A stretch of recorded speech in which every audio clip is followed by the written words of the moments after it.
please subscribe to my channel. I can still hear the steady ticking of the clock from that night, each second dragging across my chest like a dull blade.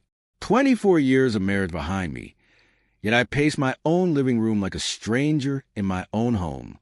The dining table remained untouched, candles unlit. The roast chicken I had prepared hours earlier lay cold and forgotten. Diane, my wife, had told me she was going out with her friends. But after so many years together, I knew her. Her tone, her body language, her eyes that evening, they gave her away. She wasn't meeting the girls. She was meeting someone else. And I decided I wouldn't spend another 24 years ignoring the truth I already knew deep in my gut. It had started slowly, as most betrayals do. Subtle changes. She began clutching her phone like it was part of her body, hiding the screen from my sight. She started dressing differently, spending more time in front of the mirror just to run a quick errand. She laughed at text messages but never shared the joke. And sometimes she came home with a faint trace of cologne that definitely wasn't mine. At first, I brushed it off as paranoia. We'd been through so much, raised 2 kids, bought a home, grieved the loss of her mother. We had celebrated anniversaries that I thought meant something.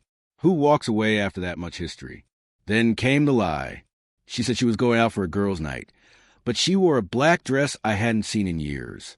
It clung to her body in a way that screamed seduction, not comfort. She painted her lips, put on perfume, wore heels she hadn't worn for me in a long time. That night, my stomach twisted. I could have confronted her, demanded the truth, yelled, begged, broken down. But something inside me hardened. I thought about the sacrifices I'd made, the long hours, the missed vacations, the dreams I buried to support our family. And I realized she didn't deserve another fight. She deserved consequences. So while she walked out the door with a smile meant for someone else, I picked up my phone and made a call. My attorney, whom I quietly consulted earlier that week, answered on the first ring. Tonight, I said, send the process server tonight.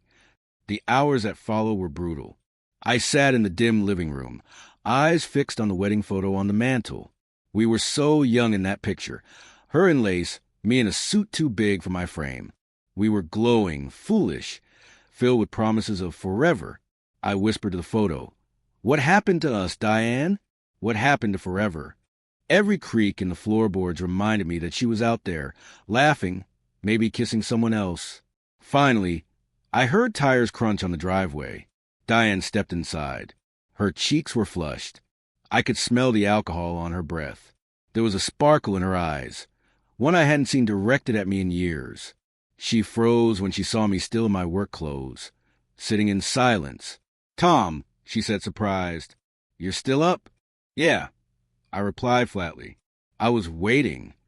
She hesitated, setting her purse down. "Listen, But a knock at the door cut her off. She frowned as I stood and opened it. A man in a suit held a sealed envelope. "Mrs. Diane Walker?" he asked. She stepped forward instinctively. "Yes." He handed her the envelope. "You've been served." Her face drained of color. She stared at the papers, then at me. "Divorce papers?" she whispered. My voice trembled with both rage and sadness. I knew. Her lips parted, but the words didn't come easily. "Tom, wait, it's not what you think." "Not what I think." I snapped, standing. "You spent a night with another man. After 24 years, Diane. 24 years. Tears welled in her eyes. I couldn't tell if they were from guilt or fear. "I didn't mean for this to happen," she said. Something was missing. You've been so distant, so focused on work." I laughed bitterly. "Distant? Diane, I broke my back for this family. Every late shift, every sacrifice, it was for us, for you, and you repay me by running into another man's arms." She flinched. "I didn't plan it. It just happened." "That's every cheater's excuse." I said coldly, "You didn't plan it, but you didn't stop it either." She sat on the couch, hands shaking as she clutched the papers. "Do you really want to throw away everything we built? 24 years, Tom. Our family, our memories." "Don't you dare talk about family." I cut in, You destroyed at the moment you chose him. Her tears fell freely, but I felt nothing, only numbness.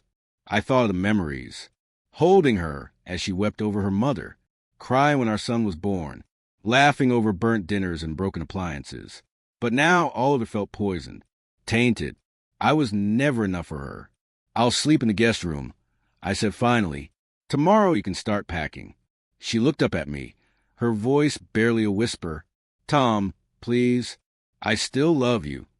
I paused at the doorway, back to her. No, Diane. You love the idea of me staying while you chase someone else. That's not love. That's convenience. And I walked away, leaving her sobbing behind me. Epilogue, after the end. The weeks that followed were a blur. Lawyers, paperwork, difficult conversations with our children. My daughter cried, blaming herself.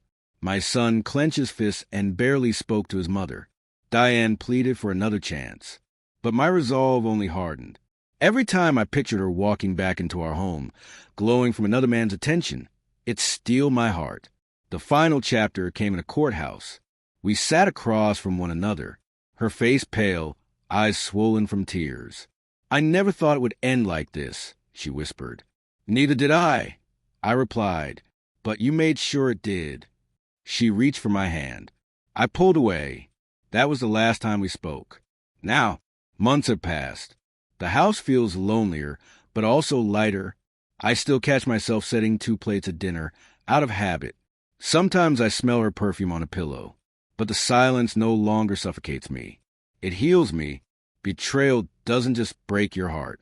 It reshapes you. It forces you to face who you are, without the person you thought you couldn't live without. She went out on a Friday night date, and I sent her a process server. It was the hardest decision of my life, but it saved me, because in the end, it wasn't just about her affair. It was about reclaiming my dignity, my peace, and the years I refused to let her take from me. And that was worth far more than 24 years of lies.